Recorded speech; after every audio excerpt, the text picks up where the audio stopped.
Hey there, Author Nation. This episode, Joe's talking with Phil Mershon, an experience expert, and he's going to be talking to you about how you can use experience, craft experience, to benefit your own career. So stay tuned. Hey, it's Joe Solari with Author Nation, and today we have a special guest that is a guy who's an experience expert. His name's Phil Mershon. Phil, how are you? I'm doing great. How about yourself? Awesome. So we met at Social Media Marketing World. That was just this last what uh, February, February. Yeah, the next year's is in March. March. Yeah, so I got to keep my dates straight because we've already got our tickets for March. um, and Susan and I went to your show that you run for Social Media Marketing World, or Social Media Examiner, I should say, to see the spectacle that you put on, and you kind of proved to us that yes, you do know a thing or two about experiences. So wanted to have you come on the show and talk to authors about how to be exceptional at making experiences happen. Well, I'm glad to do it. And I know we'll probably get into it, but I'm also a fellow author. So those who are listening, I've been there, I've done that. My book came out last year, and I'm also an introvert. So when I go to events, I probably can relate to where a lot of your audience is coming from. Well, why don't we start right there? I mean, you say you're an introvert, but I watched you on stage playing in a band, and you were at the show. You were the person that was leading all the ambassadors, and they were very focused on connecting with people and making sure that folks were engaging. Tell us about like how that is for you as an introvert being at events, because for a lot of our authors, are going to really relate because going to a 2,000 person event in Las Vegas, that alone is pretty daunting. So it is easier for me to be at a 2,000 person event when I know what my role is. So I'm playing with the band, playing saxophone. I'm in charge of this. I'm in charge of that. When I step into a room, I know that I have a specific role to play. It's a lot easier for me to have the energy because I know what I'm supposed to do. When I walk into an event, let's say I came to your event and I don't have a specific role other than just to come, or I'm a fellow author. Now my role is much less defined. Mm, And so I'm going to end up reverting into myself.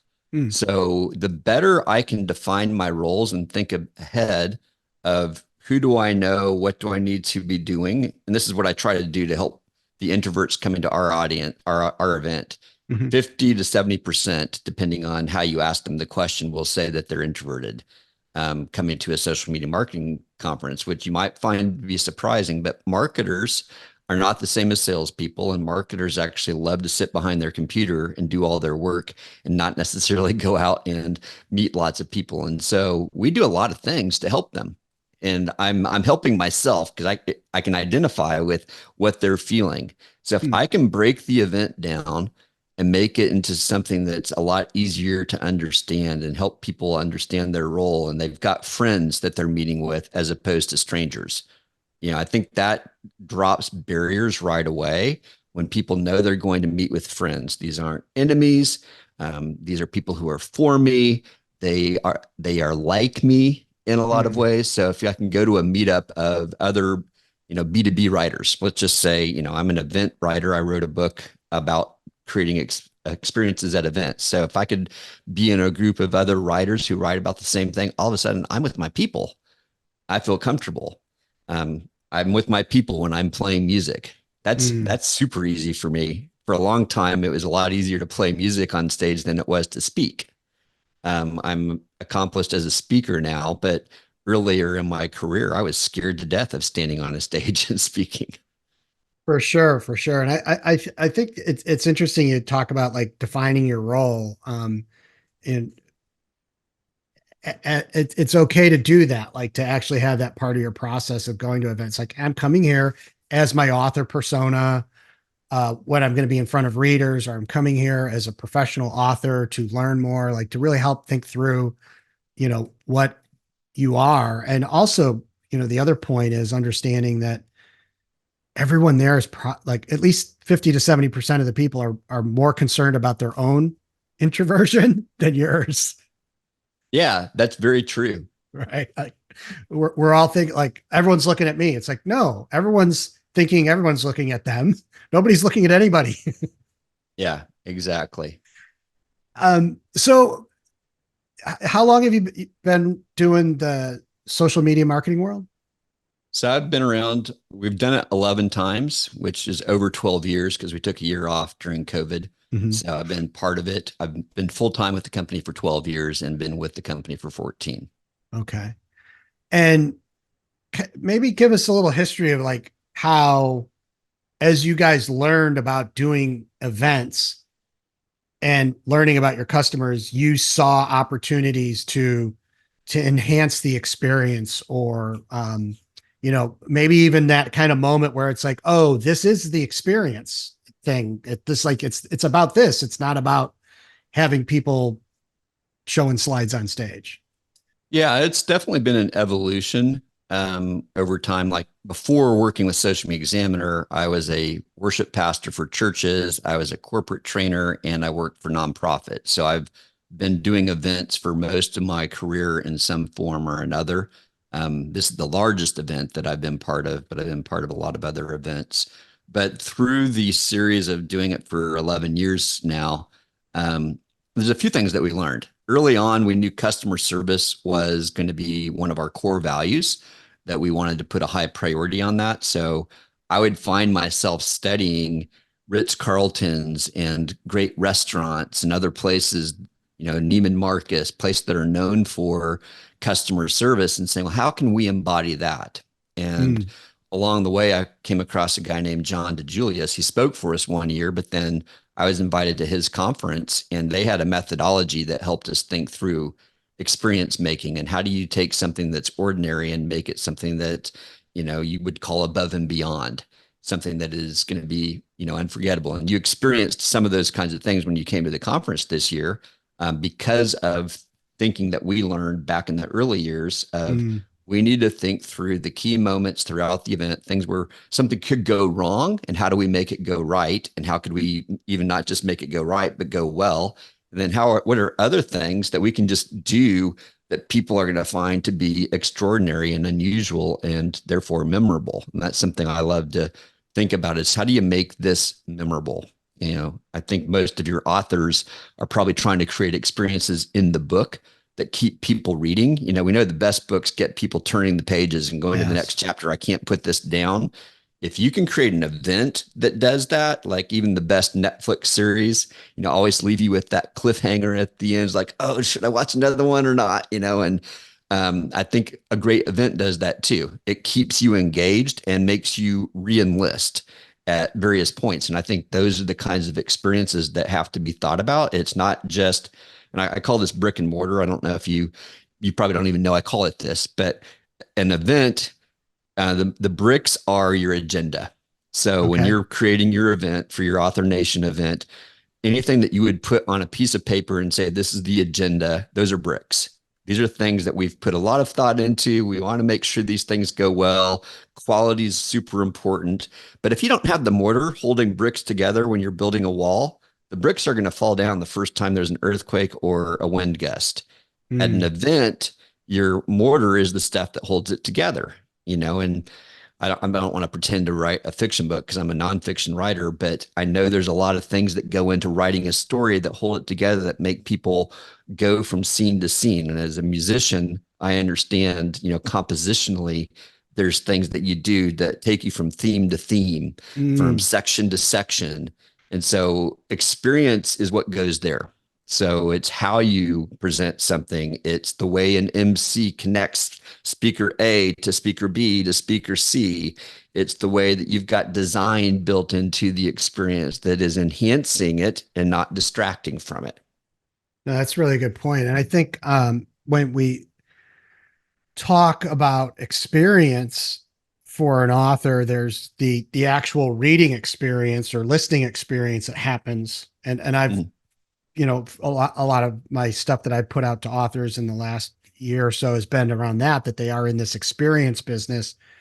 but something you've touched on and something like certainly like, you know, as an example for folks that haven't been to social media marketing world, there's a sign in the bathroom that explains, if you've forgotten any sundries or need anything, like come to us and we've got stuff for you. Right. Right. Um, I bring that up as an example is like, you guys are thinking about things that people don't think about. Like what what are the things that go wrong in the bathroom? Like why would people be in there and need stuff? And Yeah. I bring that up as an example to say, for us to talk about this whole idea of the experience outside of the book, and how do we make that congruent with the brand promise and the story, the author image. I'd love to hear some thoughts you have around that and maybe some examples. Well, let me give you a little context of even what you're talking about. So we were moving from a hotel to a conference center back in 2016. And we thought about why would someone leave the convention center to go back to their hotel and what might make them never come back. We knew that would be bad for them and bad for us. And one of the reasons we thought that could happen is if they wanted to brush their teeth. And so for years, we put toothbrushes and toothpaste in the bathroom so that people could just find it and have it available, mouthwash, dental floss, all the things.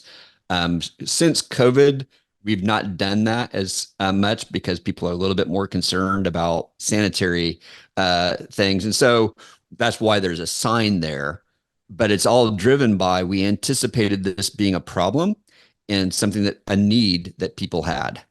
So, when it comes to your book, experiences outside the book, I'm thinking about people who ask me to promote their book, or even when I order the book. So I'll give you an example. Jesse Cole is the owner of the Savannah Bananas, which some of your audience will know about them, some won't. Go look them up on TikTok or Instagram, and you'll see them doing crazy videos. They've created their own version of baseball. But when he releases a book, actually, if you order anything from him, it's an experience that they're creating. They send you a box. I can't reach it right now, but I ordered 5 copies of one of his book, and I got this box, but it wasn't just a box with the books in it. The box was branded with the Savannah Bananas, but inside it, there was all these extra things that I didn't order that made it a cool experience. My friend Dan Genghis, when he sent his book out, which was about great ideas in customer experience, and he's more of a brand customer experience guy. He worked for McDonald's and Discover Card and places like that. He had this cool light that lit up when I opened the box with his book in it. Like he created this experience around opening his book. And it made it memorable. It's like, oh, I'm going to remember Dan's book over all the other books you can see on my shelf. Oh, you can't see them on the shelf. We can see some of them. I'm blocking my shelves right now. My room's not well designed to show them off. So I think that's like the kind of stuff we can think about is how do you create an experience when people get your book, you're inviting them into an experience, and it's associated with things external as well as the story that's inside the book. No, that's a great idea. One thing I think we could spend some time thinking through is, if I was an author and I was looking to get some expertise from you, and I was like, listen, I'm planning on doing a Zoom call with my readers. I'm going to invite them to do like a book club for my next book launch. When I say something like that, like what kind of ideas come to your head, and what would you be making sure to use your term, the mortar would be in that process? I think the more you can understand about the people who are showing up, the better you can create the experience for them. But thinking about it as an experience, like when they come into the Zoom call, are you there greeting them, or are you distracted? Are you ready? I'm going to give you an example. Amber Vilhauer, I think is how you say her last name. stands out to this day as the person who made me feel the most welcome when I got on a call with her. And it wasn't like there was a whole lot of extra stuff that she did, but when I got on the call, she was so present with me, ready to serve. Nothing else was distracting her. And it got my attention right away. It's like, oh, she's ready. This is like game on, game time. If you can show up having yourself ready to serve the audience, that would be like step number one. Have everything else out of the way. You're there to serve these people. But the more you can do before you get there, to think about, who are these people? What would they be expecting from me? What's an experience that I can create for them? Like, if you're an author, and I'm assuming a lot of your authors are fiction writers. I don't know. Is that a fair statement? Yeah. Okay. So if they're a fiction writer, and I've got a son who's a published poet, so people would come to him, they'd expect to hear him read poems. They're coming to you because they want to know the backstory, maybe something that they didn't know about one of the characters in the book. Like, if you can know some of those things that people are asking before you go out there, that's going to make you feel more comfortable. But even invite them to ask those. But I think my first step would be, be ready, be present, have some things that you can share up front that are going to invite them in. One of the best things that you can do on a Zoom call that's different than at an in-person event is get people talking to you right away. The better you can do of asking them questions, whether that's in the chat or bringing them on camera, whatever you're comfortable with. If it's a Zoom call, I like getting people to come on camera. If it's an informal thing, if it's a formal thing and you've got hundreds of people, use the chat for this. But if you can get them talking to you, that's going to give you things to respond to. And all of a sudden, it's also going to lower your anxiety. Like, okay, these are real people, and they are there because of the book, probably. They're there because you've already created an experience for them. They want more. They want more of that experience. And that can feel threatening, but you probably have lots of thoughts about why you developed, the characters that you did and the way that you did, and, where you're going next. And there's so many things you could probably talk to them about that's going to be fascinating. And you can welcome them into a deeper experience of that, which is going to end up giving you opportunity to say something like, hey, if you love this book, tell your friends about it, because the more people who buy the book, the more freedom I'm going to have to write the next book. I heard someone say that to me today, Joe. That's a great way to ask people to buy your book, because if they love what you're already creating and the value you're creating, if they buy more copies of your book, now as an author, I have freedom to write more books. That's a way that we get to serve the world and their needs are being met. And it's like a great win-win. And I love the way that author put that. I think it's a kind of a cool statement. No, it's really, really interesting. Yeah. You made me think of a couple things. So, there's, an author, ML Buckman, who, actually helps with the show. He writes, thrillers, and they all are focused around, plane crashes. Right. So everyone has some plane crash. And of course, it's never just a plane crash, right? There's always, and one of the things that he went and did is he went to, what's the National Transportation Safety Board meeting, where they have all the investigators, because his main characters are this team of crash investigators. And, he's as knowledgeable, if not more knowledgeable, than some of these guys. So for him to go into a place where he was almost showing these people they're heroes of books, right? And there became this really interesting relationship where here he is sucking information in that is going to be in books, while at the same time potentially creating a lot of readers, right? When it's like, oh, wow, that's interesting. So, I think that the more, to your point, the more that people are thinking about what the other person is looking for and being able to provide that, that's great stuff. Um, when you're thinking about planning like just small events, because I know you said you've done a lot of different types of events, how do you and you're trying to do that work of figuring out what people are about, how much do you tap into other things other than like the core event? And so to be a little clearer is like, you said you used to be involved in some faith-based stuff.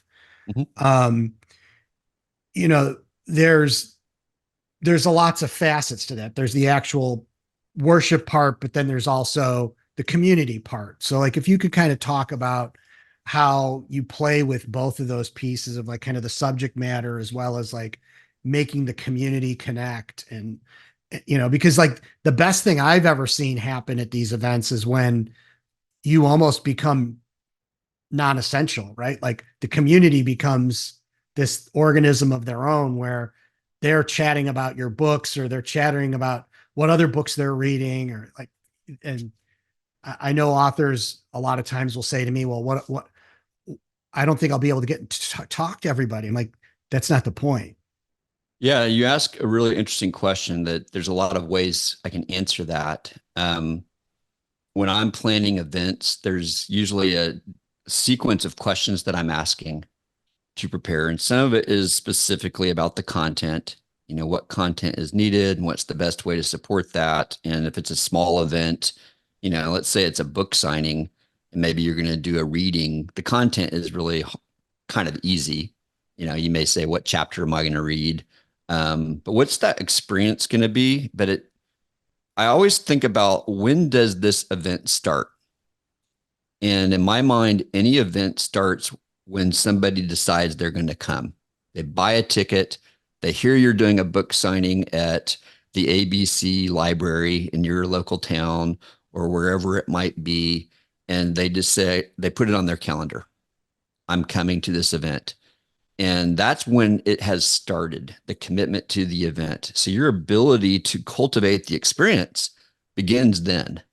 And these events where you're saying the community kind of takes over and you're not even in charge anymore, that's usually the culmination of a lot of stuff that isn't going to be a one-time thing. Like if we're planning a one-time event, unless you've got this fan base that's already ravenous about your book and your series of books or whatever, if you're a new author or in a new community or whatever, that might be a little bit harder to create that, but you can cultivate it through your communication, whether that's on social media or if you've got them on an email list, like they signed up through an Eventbrite or something like that.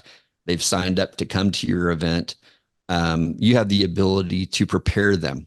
So there's always this preparation phase that I think is a critical part, whether it's a small event or a large event. And now you're getting them thinking about things, you're preparing them for the unknown. A lot of people, when they show up to an event, especially I think introverts, but it's not necessarily an introversion issue. Some people just like to know.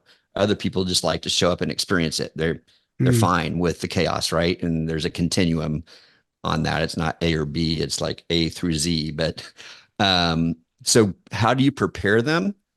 And then how are you welcoming them? So then, when they arrive at the event is the next step. And this is where community takes place. And if you are personally not someone who is the one who's going to stand at the door and loves welcoming every person who walks in, it just depends on your personality. I recommend you have somebody join you who is like that. Like if even in a really small event, have somebody join you who loves working the line, who will help you prepare people and is going to even be aware of your energy levels and how you're doing. Like have someone or some people who are there helping you create an experience around it.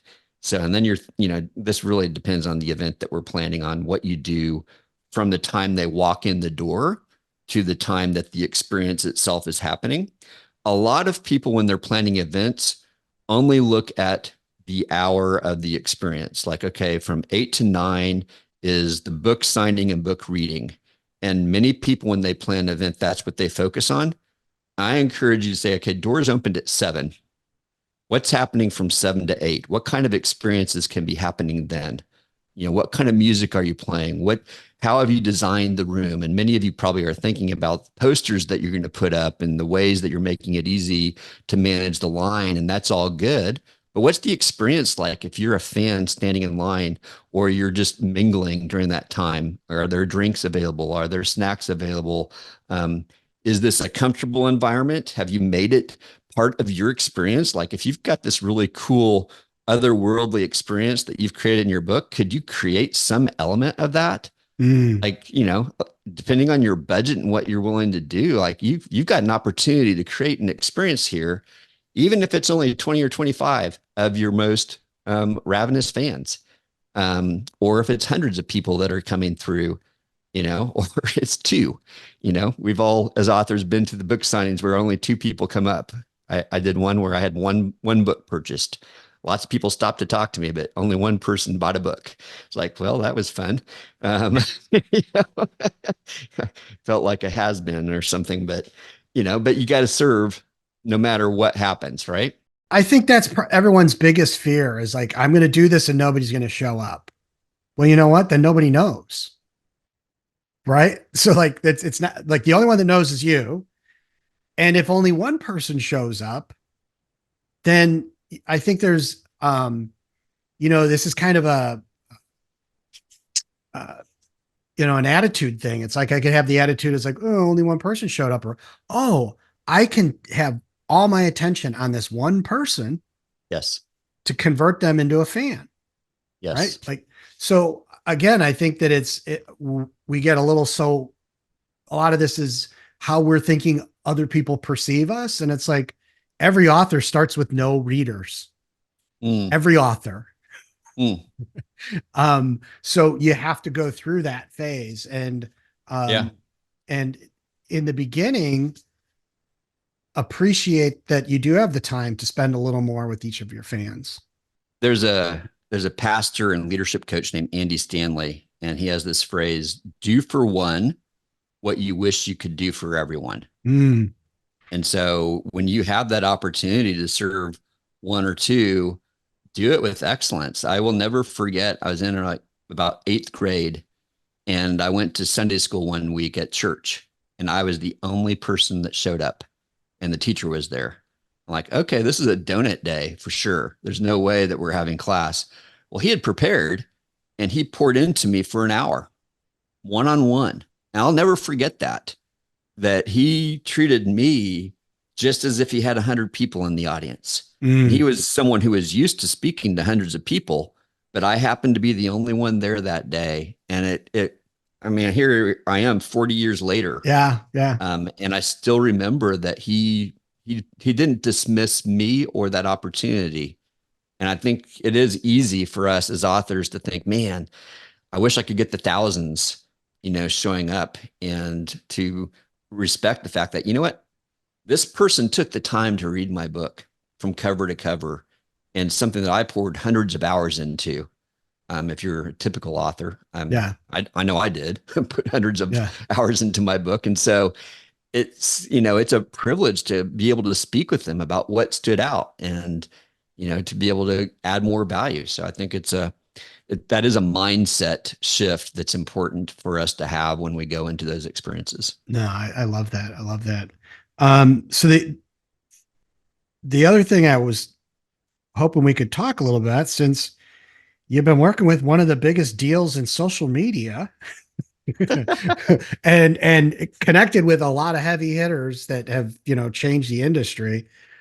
The whole idea of what you see good and bad in experiences with social media, because I think a lot of times what I've observed is people are more focused on what the platform says is what's going to get you reach, rather than thinking about if that experience is in alignment with their brand and what they value.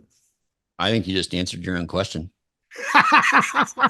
Well, it's been nice, Phil. No, I mean, literally, I think if you're constantly chasing what the platforms or the experts say is what you should do this month, then you don't know who you are.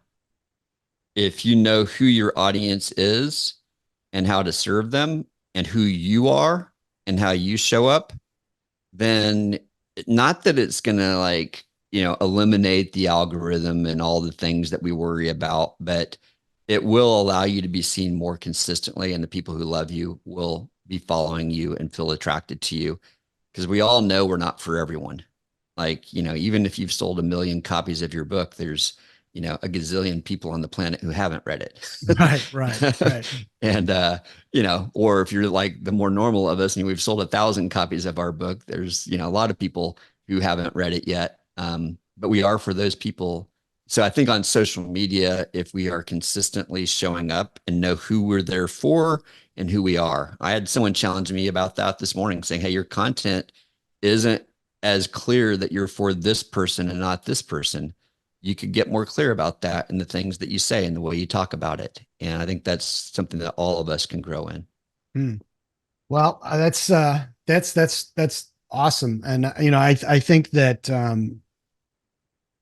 I know I've come away with, like, I'm going to be watching this and making some notes to for what we're doing with our show, but I Mm, hope our audience has gotten some, some ideas um, from you about how they can think about taking the experiences that are stuff that they, have done in their books, and maybe bringing that out into the world and blurring those lines a little bit and having some fun, and helping their readers feel part of that story world that they experience when they read the books.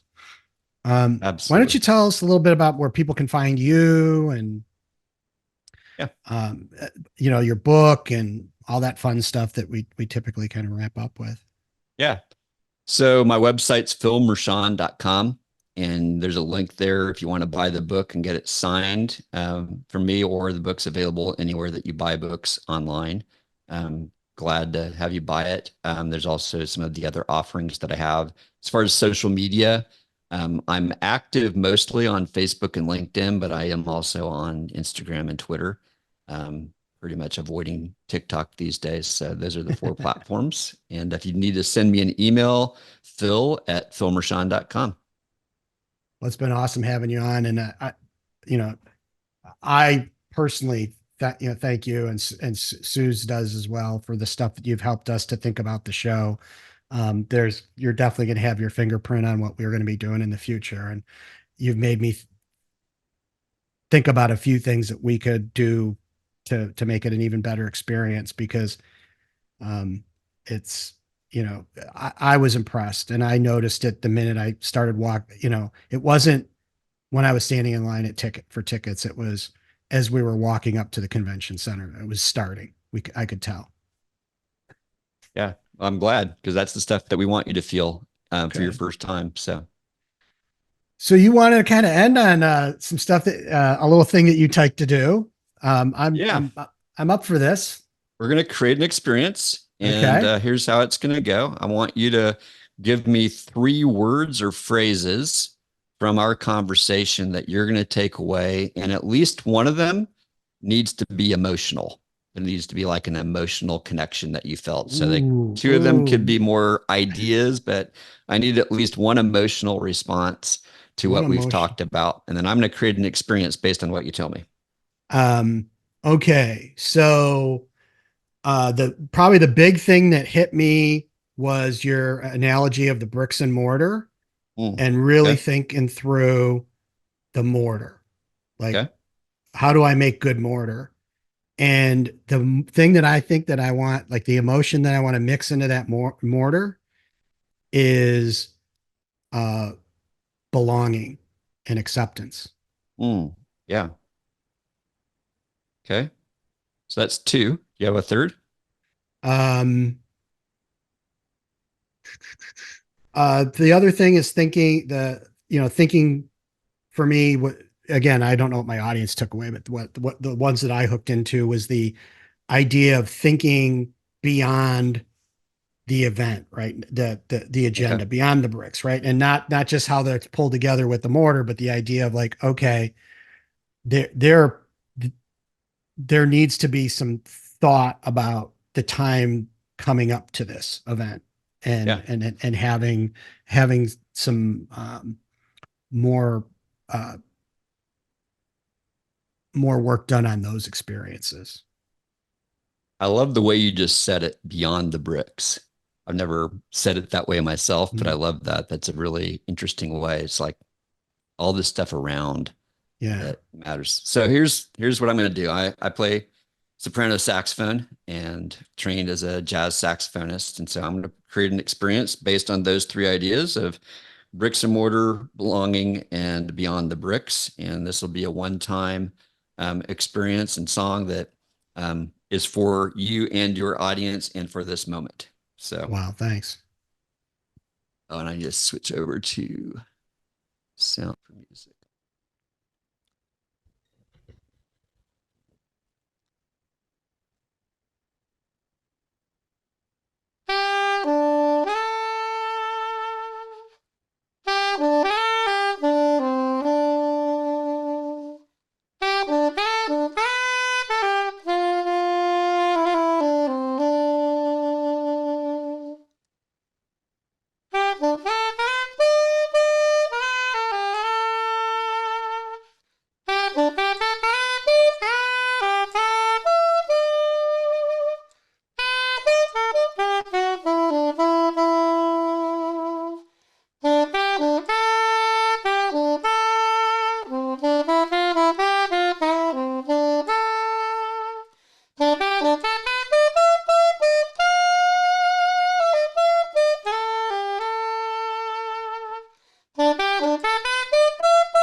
All right. Thanks, Phil. I really appreciate that. And you like walking the walk, right? Like it's all part of this whole thing that we were talking about, that you do this kind of stuff. So thank you very much for. Well, and maybe the last thing I'll say to your audience is, when you're creating an experience, bring yourself. Like if you've got something about yourself that's more than being an author, bring that into the experience. If you're a painter, if you're whatever it might be, allow that to showcase itself, and that gives you freedom to create something that's uniquely you. And that's even at a large scale event like what you're doing, Joe, or what I do, leaning into the staff and the people who are part of it and saying, what makes us unique? What makes us different? Let's bring that fingerprint into the event. And that way your event will be different than any other event on the planet. Your books are already like that, but why not make the experiences that you create around your book the same way? No, I love it. I love it. Well, man, it's been awesome to have you on the show, and we'll do this again. Sounds great. All right. Look forward to All it. right. Talk to you later, Phil.